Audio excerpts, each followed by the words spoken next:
पुराने जमाने में एक ऐसी सल्तनत थी जहां एक अजीब ऐलान ने 3 शहजादों को 5 खतरनाक जजीरों के सफर पर रवाना कर दिया, मगर उन्हें मालूम न था कि असल इम्तिहान तलवार का नहीं बल्कि ईमान, सब्र और रहम का होगा। अस्सलाम अलैकुम दोस्तों, आज हम आपको एक ऐसी ईमान अफरोज और सनसनी खेज कहानी सुनाने जा रहे हैं जो आपके दिलों को ईमान की रोशनी से भर देगी। पुराने वक्तों की बात है, सल्तनत अदल पर सुल्तान शम्स अल दीन हुकूमत करते थे। सुल्तान अपने इंसाफ की वजह से पूरी दुनिया में मशहूर थे। उनके 3 बेटे थे, हारिस, दानियाल और सबसे छोटा शहजादा जीशान। सुल्तान अब काफी बूढ़े हो चुके थे और सल्तनत का अगला वारिस चुनना चाहते थे। वो किसी ऐसे इंसान को बादशाह बनाना चाहते थे जिसका ईमान पुख्ता हो और दिल रियाया के लिए धड़कता हो। एक शाम सल्तनत के सबसे बड़े और उम्र रसीदा सूफी बुजुर्ग दरबार में तशरीफ लाए। उन्होंने बादशाह को एक पुराना चमड़े का नक्शा दिया और फरमाया, आलीजा, इस नक्शे में वादा गैब का रास्ता है, जहां एक मुकद्दस सुनहरी दरख्त पर हक की सुनहरी चिड़िया रहती है। जो भी शहजादा इस चिड़िया को पालेगा वो न सिर्फ इस मुल्क का सबसे आदिल बादशाह बनेगा बल्कि इसके दौर में कभी कहत बीमारी नहीं आएगी। लेकिन याद रहे, वहां तक पहुंचने के लिए 5 कठिन मरहलों और जजीरों से गुजरना होगा, जहां हर मोड़ पर इंसान के ईमान, नियत और सब्र का इम्तिहान होगा। बादशाह ने ऐलान किया कि जो भी शहजादा ये मुहिम पूरी करेगा, तख्त इसका होगा। तीनों शहजादे अपने अपने घोड़ों और तलवारों के साथ निकल पड़े। तीनों शहजादे सफर करते हुए पहले मरहले पर पहुंचे, जो एक ऐसा जजीरा था जहां की मिट्टी सोने की थी और दरख्तों पर हीरे जवाहरात लटक रहे थे। बड़ा शहजादा हारिस, जो दिल में बादशाहत और दौलत का लालच रखता था, हीरे जवाहरात देखकर पागल हो गया। इसने कहा, मुझे आगे जाने की क्या जरूरत है, इतनी दौलत तो पूरे मुल्क को खरीद सकती है। इसने अपने थैले हीरों से भरने शुरू कर दिए। इसी वक्त वहां एक बूढ़ा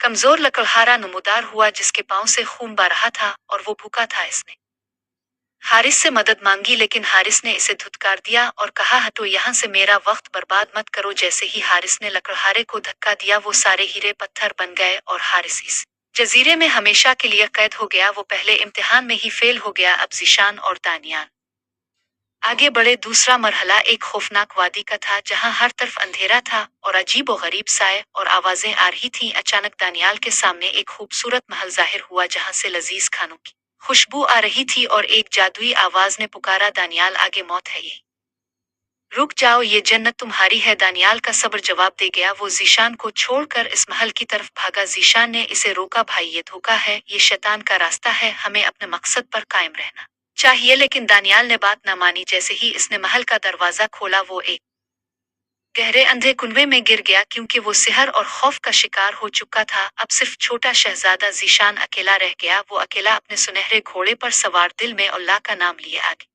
बढ़ता रहा। तीसरे मरहले पर वो एक खूबसूरत नीली नदी के किनारे पहुंचा, जहां एक अजीम सोने का दरख्त खड़ा था। वहां जीशान ने देखा कि दरख्त की एक नाजुक शाख पर एक मासूम गरीब बच्चा चढ़ा हुआ है और नीचे नदी में तेज लहरें चल रही हैं। बच्चा खौफ से कांप रहा था और रो रहा था कि कोई है जो अल्लाह के लिए मुझे यहाँ से उतारे। जीशान ने सोचा, नक्शे के मुताबिक सुनहरी चिड़िया का वक्त निकला जा रहा है। अगर मैं यहाँ रुका तो चिड़िया उड़ जाएगी और मैं बादशाहत हार जाऊंगा। लेकिन फौरन इसके दिल में इस्लाम की तालीमात गूंज के मखलूक में खुदा की खिदमत सबसे बड़ी इबादत है। जीशान ने बादशाहत की परवाह नहीं की। वो घोड़े से उतरा, नदी को अबूर किया और बड़ी हिकमत और प्यार से इस बच्चे को नीचे उतारा। इसने अपनी पाकीज़ा चादर बच्चे के गिर्द लपेटी, इसे तसल्ली दी और पानी पिलाया। जैसे ही जीशान ने इस मासूम बच्चे की जान बचाई, जोरदार मोजिज़ा हुआ। वो बच्चा अचानक गायब हो गया और नदी के पार मौजूद सोने के दरख्त से एक ऐसी आसमानी रोशनी निकली जिससे पूरा जंगल जगमगा उठा। दरख्त की सबसे ऊंची शाख पर एक निहायत शानदार चमकदार सुनहरी चिड़िया नमूदार हुई। उसके परों से नूर की शुआएं निकल रही थीं। वो चिड़िया इंसानों की जुबान में बोल उठी, अस्सलाम अलैकुम, ए जीशान, में कोई आम परिंदा नहीं बल्कि तुम्हारी नियत का आईना हूँ। तुम्हारे भाई हारिस को लालच ने मार दिया, दानियाल को खौफ और दुनियावी ऐश ने अंधा कर दिया, लेकिन तुमने एक लाचार बच्चे की जान बचाकर साबित किया कि तुम ही सच्चे जानशीन हो। इस्लाम तलवार से नहीं, रहम और इंसाफ से फैलता है। जो जमीन वालों पर रहम करता है, अर्श वाला इस पर रहम करता है। चिड़िया खुद उड़कर आई और जीशान के हाथ में मौजूद सुनहरे पिंजरे में बैठ गई। चिड़िया के बैठते ही गैब से एक आवाज गूंजी, जिसने जीशान के दोनों भाइयों को भी की गलतियों का एहसास दिलाया और उन्हें गुनाह से पाक करके जीशान के पास पहुंचा दिया। दोनों भाइयों ने रुकर जीशान से मुआफी मांगी। जब तीनों शहजादे महल वापस पहुंचे और सुल्तान शम्स अल दीन ने ये पूरी दास्तान सुनी, तो उन्होंने खुशी से जीशान को गले लगा लिया। उन्होंने जीशान के सर पर ताज रखा। सुनहरी चिड़िया की बरकत से इस सल्तनत में ऐसा अमन और खुशहाली आई कि तारीख में इसकी मिसाल नहीं मिलती। ज़ीशान ने अपने भाइयों को भी मुआफ किया और उन्हें सल्तनत के अहम ओहदे दिए और यूं साबित हुआ कि आजिज़ी और ईमान ही इंसान को असल बुलंदी अता करते हैं। इस कहानी का सबक यह है कि जो शख्स अल्लाह की रज़ा के लिए मखलूक खुदा पर रहम करता है, सब्र और इखलास इख्तियार करता है, अल्लाह ताला इसे दुनिया और आखिरत में इज्जत अता फरमाता है। दौलत, लालच और दुनियावी ख्वाहिशात आर्जी हैं, जबकि रहम, इंसाफ और तकू ही इंसान को हकीकी कामयाबी और अल्लाह की रज़ा तक पहुंचाते हैं। हदीस मुबारका है कि तुम जमीन वालों पर रहम करो, आसमान वाला तुम पर रहम करेगा। दोस्तों, अगर आपको ये कहानी अच्छी लगी हो तो वीडियो को लाइक और चैनल को सब्सक्राइब जरूर कीजिएगा। अल्लाह हाफिज।